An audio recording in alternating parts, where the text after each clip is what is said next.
Lady into Fox by David Garnett. Part 5. Narrated by Najeeb. The next morning he had more of a struggle than ever to wash and dress her. Indeed, at one time nothing but holding her by the scruff prevented her from getting away from him. But at last he achieved his object, and she was washed, brushed, scented, and dressed. Although to be sure this left him better pleased than her, for she regarded her silk jacket with disfavour. Still, at breakfast she was well mannered, though a trifle hasty with her food. Then his difficulties with her began, for she would go out, but as he had his housework to do, he could not allow it. He brought her picture books to divert her, but she would have none of them, but stayed at the door scratching it with her claws industriously till she had worn away the paint. At first he tried coaxing her and wheedling, gave her cards to play, patience, and so on, but finding nothing would distract her from going out, his temper began to rise. And he told her plainly that she must wait his pleasure, and that he had as much natural obstinacy as she had. But to all that he said she paid no heed whatever, but only scratched the harder. Thus he let her continue until luncheon, when she would not sit up or eat off a plate, but first was for getting on to the table, and when that was prevented, snatched her meat and ate it under the table. To all his rebuke she turned a deaf or sullen ear, and so they each finished their meal eating little, either of them. For till she would sit at table he would give her no more, and his vexation had taken away his own appetite. In the afternoon he took her out for her airing in the garden. She made no pretence now of enjoying the first snowdrops, or the view from the terrace. No, there was only one thing for her now, the ducks, and she was off to them before he could stop her. Luckily they were all swimming when she got there, for a stream running into the pond on the far side it was not frozen there.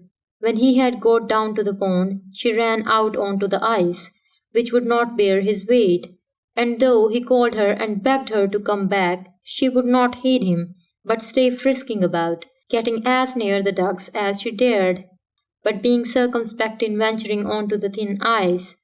Presently she turned on herself, and began tearing off her clothes, and at last by biting got off her little jacket, and taking it in her mouth, stuffed it into a hole in the ice where he could not get it. Then she ran hither and thither, a stark naked vixen, and without giving a glance to her poor husband, who stood silently now upon the bank, with despair and terror settled in his mind. She let him stay there most of the afternoon till he was chilled through and worn out with watching her. At last he reflected how she had just stripped herself, and how in the morning she struggled against being dressed, and he thought perhaps he was too strict with her, and if he let her have her own way, they could manage to be happy somehow together, even if she did eat off the floor. So he called out to her then, "Sylvia, come now, be good. You shan't wear any more clothes if you don't want to, and you need not sit at the table neither. I promise. You shall do as you like in that, but you must give up one thing, and that is you must stay with me and not go out alone. For that is dangerous. If any dog came on you, he would kill you." Directly he had finished speaking, she came to him joyously, began fawning on him, and prancing round him so that in spite of his vexation with her, and being cold, he could not help stroking her. "Oh, Sylvia, are you not wilful and cunning? I see you glory in being so. But I shall not reproach you, but shall stick to my side of the bargain, and you must stick to yours." He built a big fire when he came back to the house and took a glass or two of spirits also, to warm himself up, for he was chilled to the very bone. Then after they had dined, to cheer himself he took another glass, and then another, and so on till he was very merry, he thought. Then he would play with his vixen, she encouraging him with her pretty sportiveness. He got up to catch her then, and finding himself unsteady on his legs, he went down on to all fours. The long and the short of it is that by drinking he drowned all his sorrow, and then would be a beast too like his wife, though she was one through no fault of her own, and could not help it. To what lengths he went then in that drunken humour, I shall not offend my readers by relating, but shall only say that he was so drunk and sottish that he had a very imperfect recollection of what had passed when he woke the next morning. There is no exception to the rule that if a man drink heavily at night, the next morning will show the other side to his nature. Thus with Mr. Trubrick, for as he had been beastly, merry, and very daredevil the night before, so on his awakening was he ashamed, melancholic, and a true penitent before his Creator. The first thing he did when he came to himself was to call out to God to forgive him for his sin. Then he fell into the earnest prayer, and continued so for half an hour upon his knees. Then he got up and dressed, but continued very melancholy for the whole of the morning. Being in this mood, you may imagine it hurt him to see his wife running about naked, but he reflected it would be a bad reformation that began with breaking faith. He had made a bargain, and he would stick to it, and so he let her be, though sorely against his will. For the same reason, that is because he would stick to his side of bargain, he did not require her to sit up at table, but gave her breakfast on a dish in the corner, where, to tell the truth, she on her side ate it all up with great daintiness and propriety. Nor she did make any attempt to go out of doors that morning, but lay curled up in an armchair before the fire dozing. After lunch he took her out, and she never so much as offered to go near the ducks, but running before him led him on to take her a longer walk. This he consented to do very much to her joy and delight. He took her through the fields by the most unfrequented ways, being much alarmed lest they should be seen by anyone. But by good luck they walked above 4 miles across country and saw nobody. All the way his wife kept running on ahead of him, and then back to him to lick his hand and so on, and appeared delighted at taking exercise.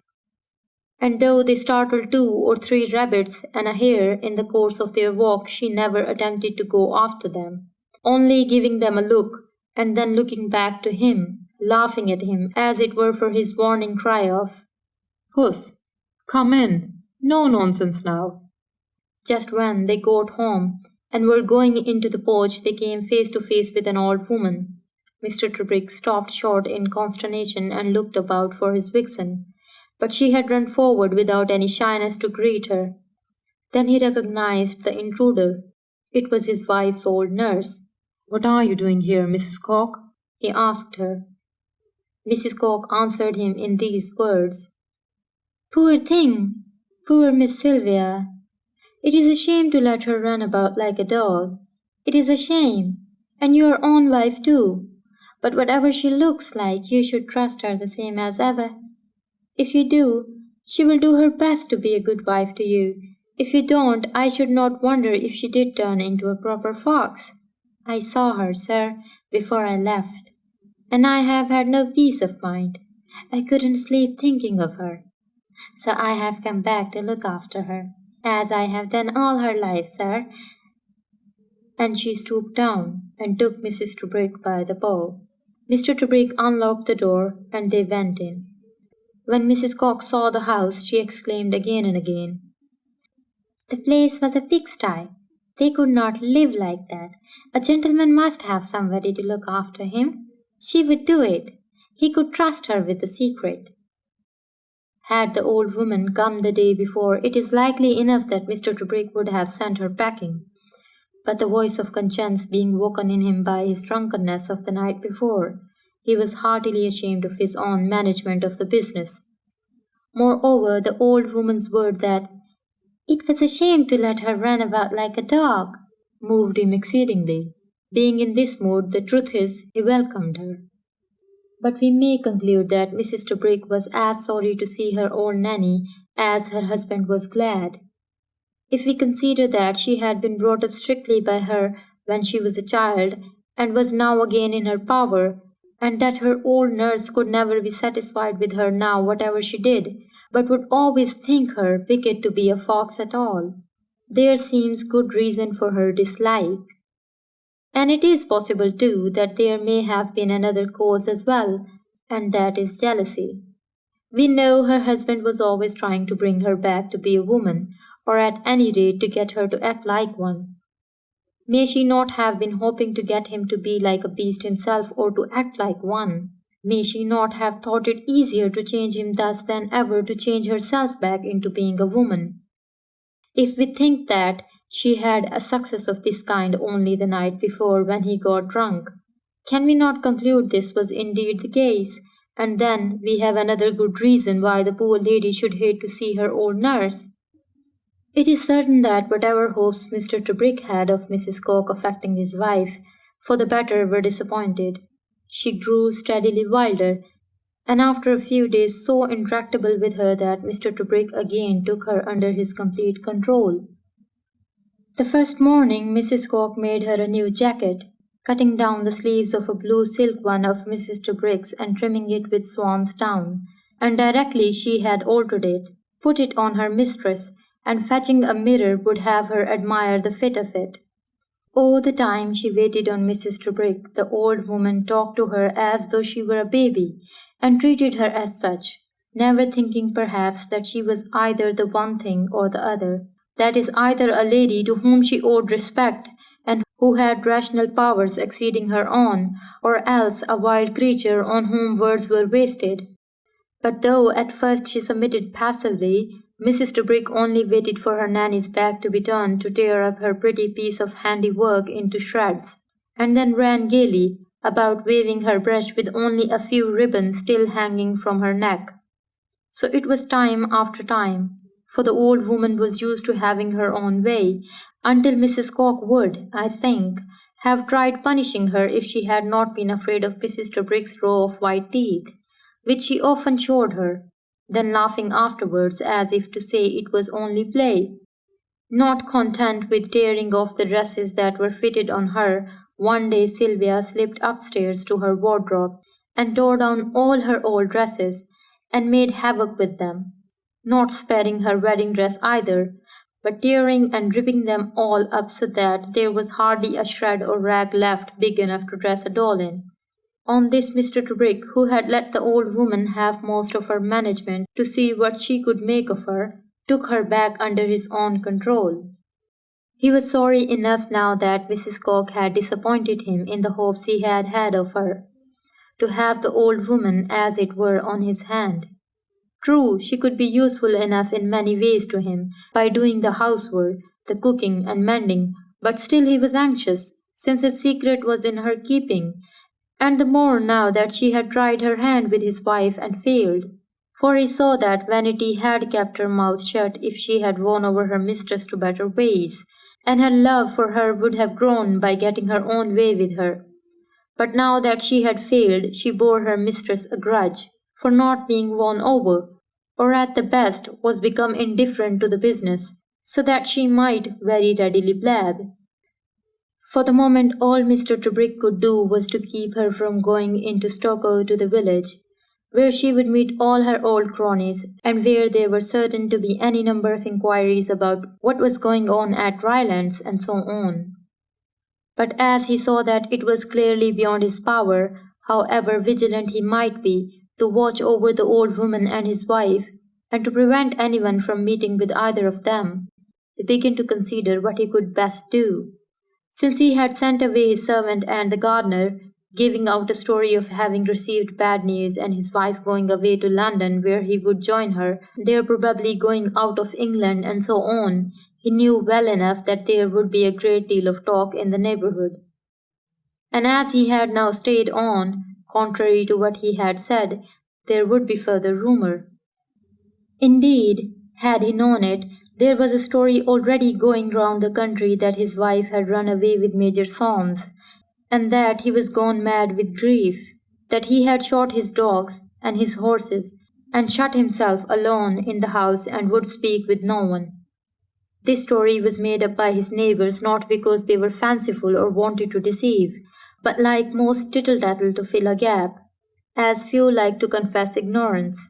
And if people are asked about such or such a man, they must have something to say, or they suffer in everybody's opinion, or set down as dull, or out of the swim.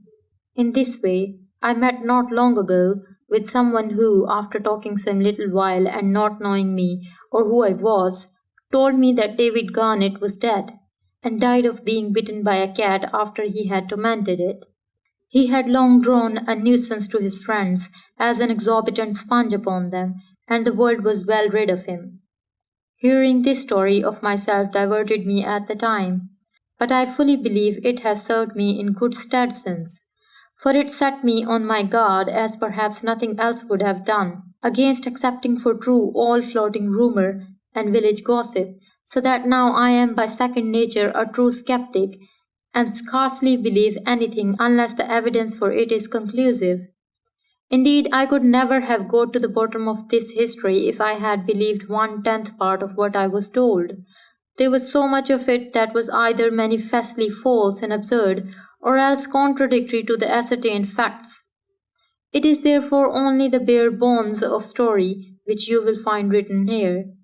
For I have rejected all the flowery embroideries, which would be entertaining reading enough, I dare say, for some, but if there be any doubt of the truth of a thing, it is poor sort of entertainment to read about, in my opinion.